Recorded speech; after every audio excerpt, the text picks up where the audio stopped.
What is up guys, it's Gunsoww and welcome back to a new video. Yeah, I know I didn't post in a bit because, I was sick. Still am, but, I digress. Today I'm actually going to show you guys how to do something that I've been meaning to do for a bit, kinda, which is covering a specific style that you can hear mostly on, Spotify, SoundCloud. Also Spotify, but because of Bass Station. I'm talking about those really aggressive dark trap beats, crazy 808 slides and shit, just all in, right? And today I'm actually gonna show you guys how to do something similar to, Pulse and so many other SoundCloud producers that do this kind of style. Now, I'm not trying to replicate like 100% what they're doing. I'm just showing you guys how to do something similar, just so you can develop your own style by, having this kind of a base that you can use to develop your style, if that makes sense. Anyways, let's just jump into it. So normally I would actually show you guys how to do this from the ground up, but then again, I spent like 3 hours on this, so I didn't really want to record for 3 hours, if you know what I mean. So usually in these kind of instrumentals, you'd have something, for the melody at least, something dark, maybe like a one shot, or maybe, like a pluck-ish, pad-ish ambiental melody, I guess. In this case, I have all of them, kind of. You'll see in a minute what I'm talking about. But let's start with the main melody, right? So you already heard the beat, it was in the background. You can listen to the whole thing on SoundCloud, but let's start with the melody. This is how the melody normally sounds like.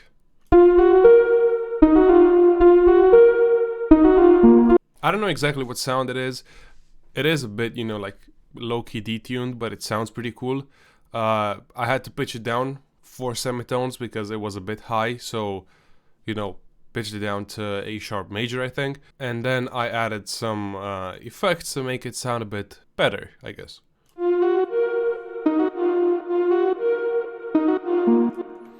It sounds a bit more appropriate to the genre, and all I had to do was slightly compress it just to give it a bit of a punch.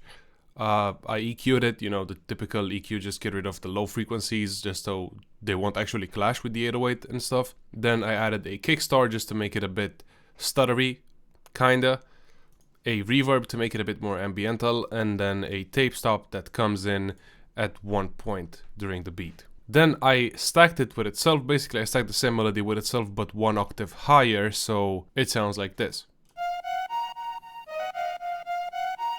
This one is pretty much similar, just a pretty similar EQ as well. A kickstart that's actually faster than the other one, so it's even more stuttery, and then a degrader just to make it seem a little less HD. Like I kind of fucked up the quality of it, but it sounds pretty cool, especially if you play it with the main melody.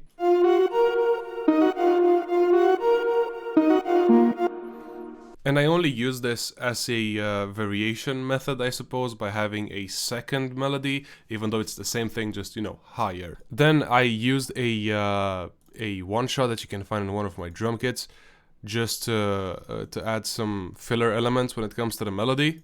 And this one, you can't really hear it throughout the whole mix, but if I actually remove it, it's gonna sound really empty. So it definitely helps.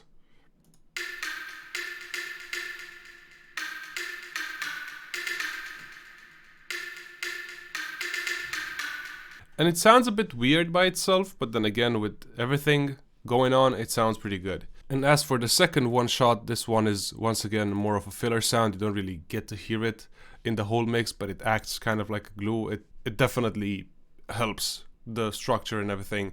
If I remove it, it's gonna sound empty again.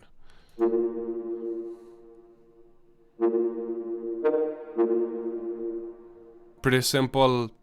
Just something, I don't know exactly what this one shot is. All I did was EQ it and add some reverb, plenty of reverb actually, just to, fill in those gaps and make it a bit more spacey. And then, what's also really used in these kind of instrumentals are the acapellas. So you can find pretty much any acapella and just, make it on time and pitch it down a bit, and then have fun with some effects, and then just, that's it. And that's what I also did. I used the Bonfire acapella from Childish Gambino, and I pitched it down, I think, around 5 semitones. Also, I kinda cheated by doing this in Ableton instead of FL.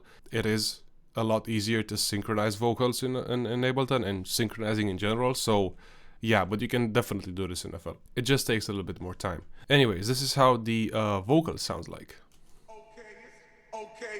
Okay, it's childish, can't be no homegirl dropping like the NASDAQ.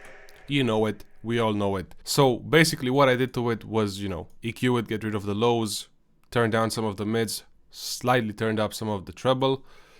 I low-key auto-tuned it, even though it was pretty much spot on. And you know, the retune speed is on medium, the humanized thingy is on minimum, so it's more of a subtle effect. I didn't want it to be like fully like auto-tuned and, you know, robotic and shit. Then I added some chorus with the mix level to around 50%. A vocal doubler just to add some harmonies and make it a bit more stereo. A reverb just to give it some ambience. A kickstart with the mix level on 25% just so it's, you know, slightly stuttery. And then a reverb which is being automated. As you can see, the dry level is all the way down.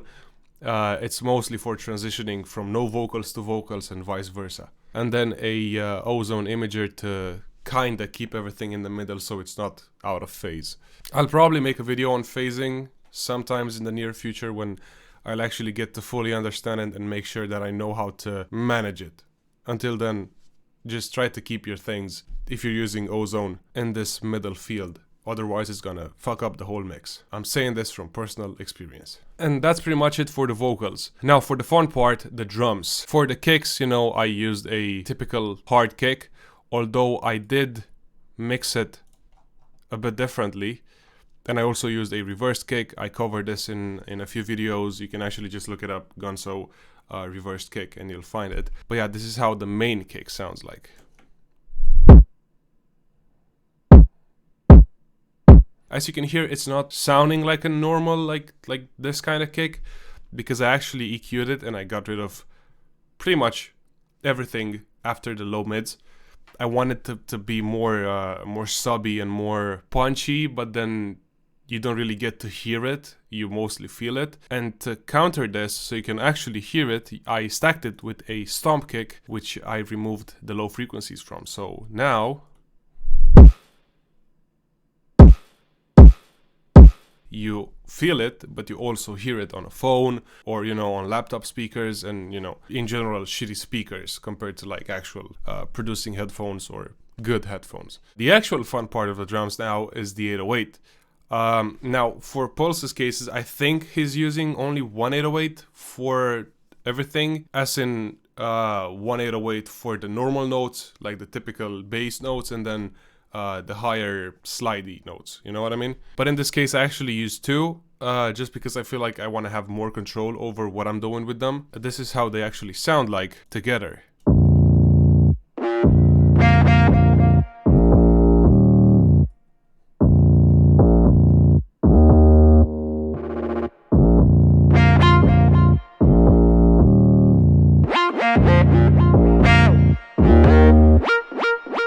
And then it's pretty much the exact same pattern. For the main 808, right, the low one, the bass one, I actually have this pretty normal 808. Not necessarily normal for this genre maybe. It sounds cool by itself, like the way it is, you know, stock. But then I had to make it fit in with everything else as well. So I added an EQ, cut it at 45 Hz. Then I added a FabFilter Saturn, I don't know. Saturn. Just to distort the living shit out of it. Then I had to counter the distortion to some extent by adding an extra EQ. Had to get rid of some of the bass frequencies because they were too overpowering, and also getting rid of those mid to highs also helped in the full mix, because the high frequencies were fighting with the other sounds, so I don't really want to have that going on. Then I added a slight chorus to roughly 45%, I guess, and the stereo angle was 30 degrees. It makes a subtle difference. It's not the biggest, you know, but then to counter the chorus, I had to use a Ozone 9 imager to make sure that it's not out of phase. Once again, I'll cover this in a different video. Basically, I also made the frequencies under 200 Hz mono, just so it's not, you know, causing any problems in the mix. And then I added a kickstart which is being automated in a later part of the track. Now for the second 808, or you know, the high one, it's actually a different 808 sample, and the mixing is pretty similar. It's just that this one actually has no bass frequencies. And you know, it's just typical slide notes, and then I just played with the panning, so it's a bit more interesting. Also, this one should be on the right, like this. And I mean, you know, you just have to match the melody with the slides. You don't have to do them like fully random, because then it's not gonna sound as good, you know, like you need to do it in moderation kind of. So I didn't really want to fully abuse them, although I did make this interesting slidey roll, I guess, which is also stereo, going from the left to the right. And that's about it with the high 808. Now, I also have an extra 808 which you can hear right before the second drop, and if I play it with everything as well, you'll know what I'm talking about. These white girls that blow me. So it's basically this wow, but it's two 808s actually. It's the normal high one, which actually has a EQ automation, so it gives it more bass, so it sounds more full. And then I stacked it with the same 808, I cloned it, used a different track on the mixer, and I just had it 1 octave higher. And you know, a pretty big low cut as well on it. And the only difference is I actually have a delay on it with the feedback on 0, so it only plays the delay once. So in this case, you know, it's not gonna go on forever. It's perfect the way it is. So together they sound like this. And it sounds pretty cool, especially as a transitioning point or a build-up kind of. And that's it with the 808s. Now, the hi-hats, the snares and everything, I'm gonna go over them briefly because they're not really as crazy. So yeah, let's start with the hats. You know, just a standard hi-hat pattern, some rolls here and there.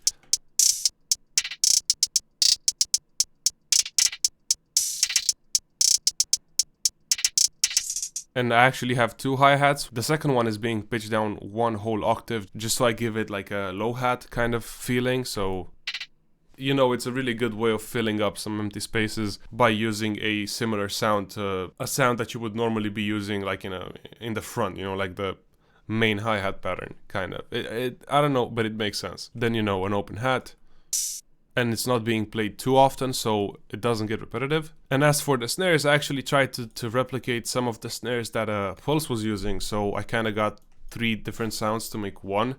So I have this filler snare, then I have this typical overused trap snare, and then this this clap. So together they sound like this. And then I have some actual filler snares. I'll go over them briefly once again. So as you can see, I have 3 different snares. The first one is actually stacked with itself just to give it some extra fullness in the sound, because if you remove these, you know, it makes a pretty big difference. Then the second filler snares. These are also pretty rare when it comes down to the structure. And then these melodic snares, I guess, with a makeshift delay kinda on them. And that's it with the snares. And as for the remaining sounds, I have a vocal chant, a different vocal chant, a shaker, a second shaker, an interesting perk, which is also kind of a chant, and then a brass hit that pretty much follows the 808.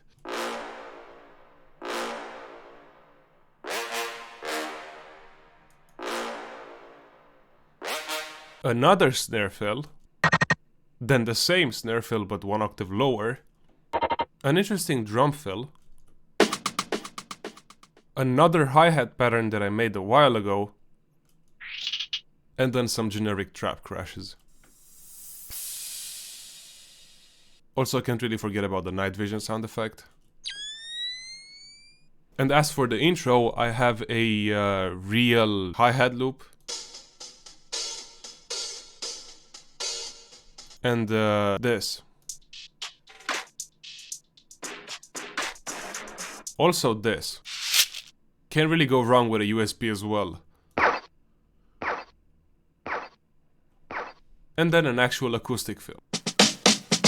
As for the automations, I have a simple volume automation for the master. some reverb automations for different sounds, and then a halftime and a tape stop automation at the end. And I'm talking about this.